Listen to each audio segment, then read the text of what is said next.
Dito ka nakain tuwing gabi. Ha? Ha? Dito ka nakain ng lomi tuwing gabi. Oo.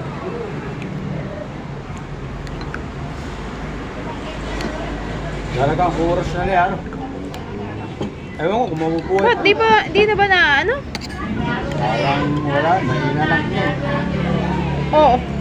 Sa bagay, kung makapahinga yun, ano? Doon ko sa Malay mo naman, pumutok lang yung ano, yung ulo sa likod. Castle Park.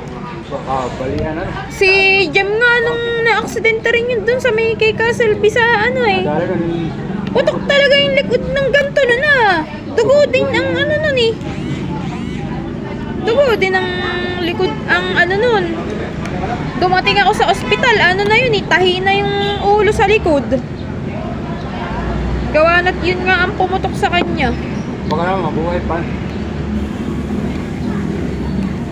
Sana nga. Gara, isusundo lang dun sa nag-meeting eh.